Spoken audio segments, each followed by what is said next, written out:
Good morning, ma'am. Today in our today's class, we are going to learn about triangles. Now our topic is triangle. So first of all, we have to know that what is triangle. तो हमें सबसे पहले triangle की definition पता करनी होगी. तो चलिए देखते हैं.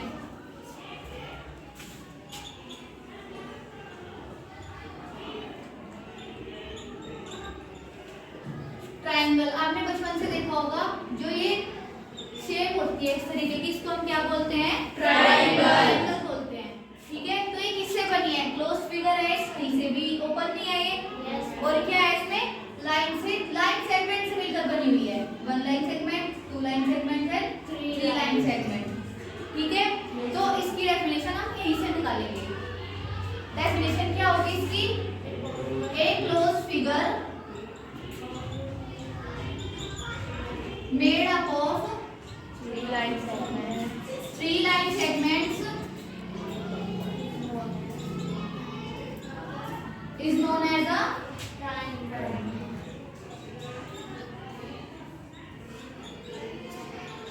और एक close figure made up of line segments only, उसको हम क्या बोलते हैं?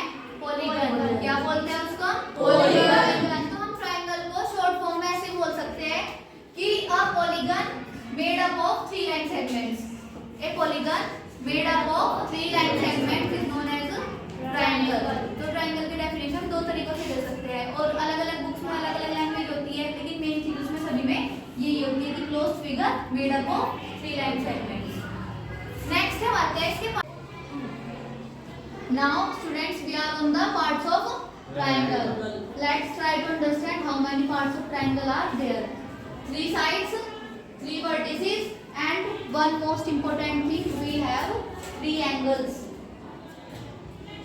Angle A, angle B, angle C.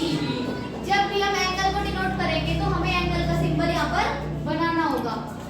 ठीक है, क्योंकि अगर हम A B C लिखते हैं, केवल A B और C लिखते हैं केवल, तो हमें क्या लगेगा कि क्या है ये?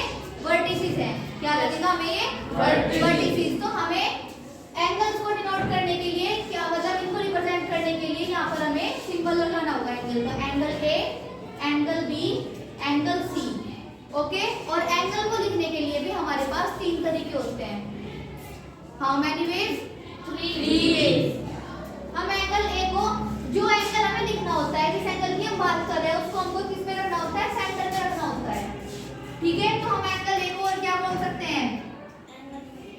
एंगल BAC और एंगल CAB. जो एंगल है जिसकी हम बात कर रहे हैं वो एंगल कहाँ पर होना चाहिए? सेंटर में.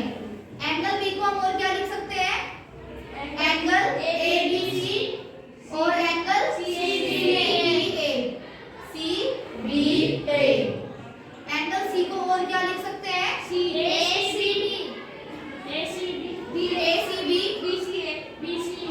और ये ACB अब तक हमारा रॉन्ग है. ठीक है, अभी हमें क्या करना होगा? इसमें सिंबल लगाना होगा. तब क्या बोलेंगे इसको कि ये एंगल ACB है, या फिर क्या बोलेंगे? Angle BCA.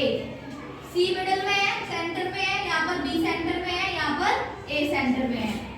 तो three sides, three vertices, three angles. Total parts कितने हो गए हमारे पास? 9. तो टोटल हमारे ट्रायंगल के कितने पार्ट्स होते हैं? 9 पार्ट्स. नेक्स्ट हम इसमें समझेंगे classification of triangle. Classification of triangles.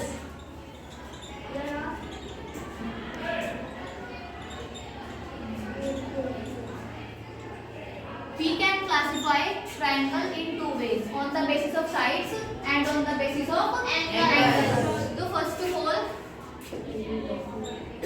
on the basis of sides. On the basis of sides. देखो हमारे ट्रायंगल में तीन चीजें हो सकती है. या तो ट्रायंगल की तीनों ही साइड्स इक्वल हो, ठीक है, या फिर ट्रायंगल की कोई दो साइड इक्वल हो और एक डिफरेंट हो. दो साइड इक्वल और एक डिफरेंट. इस तरीके से कोई भी दो साइड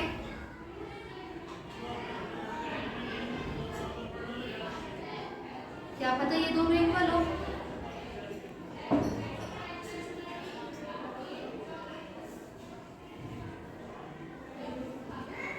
और क्या पता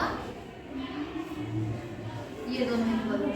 क्लियर हुआ? कोई भी दो साइड इक्वल होंगी और दो एक डिफरेंट होगी। एक पॉसिबिलिटी हो सकती है हमारे ट्रायंगल में कि ट्रायंगल की कोई सी भी साइड इक्वल ना हो सकता है ना ऐसे भी, या तो दो साइड्स इक्वल हो या उसमें से कोई दो साइड्स इक्वल हो या कोई सी भी साइड इक्वल ना हो।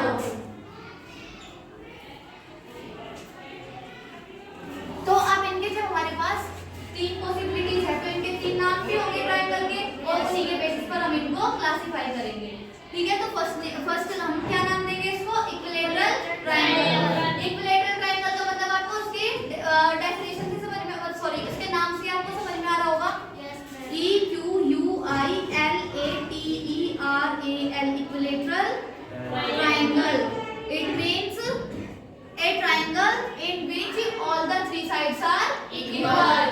It's known as equilateral triangle. Next one is isosceles. ISOCELES. Isosceles triangle in which two sides are equal. A triangle in which two sides are equal. And next one is scalene triangle. Scalene triangle in which one side is equal. No side is equal to one another. एक भी side दूसरी side के equal नहीं होती। Equilateral triangle में क्या होगा?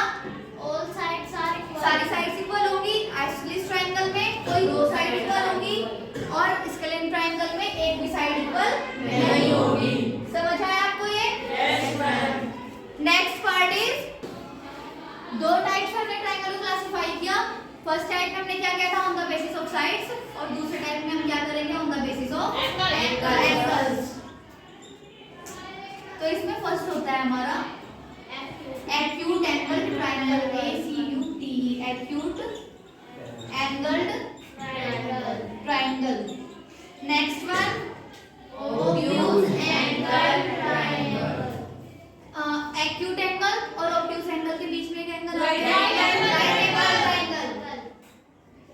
Right angle triangle. Last one is obtuse angle obtuse obtuse angled triangle. अब इनमें क्या डिफरेंस होता है देखते हैं। एक्यूट एंगल ट्रायंगल में एक्यूट एंगल कौन सा होता है? In which what is acute angle? 90 degree. जो 90 डिग्री से कम हो, that angle which is less than 90 degree. तो एक्यूट एंगल ट्रायंगल में भी तीनों एंगल्स हमारे कैसे होंगे? Less than 90 degree. All the angles of triangle are acute angles, or we can say that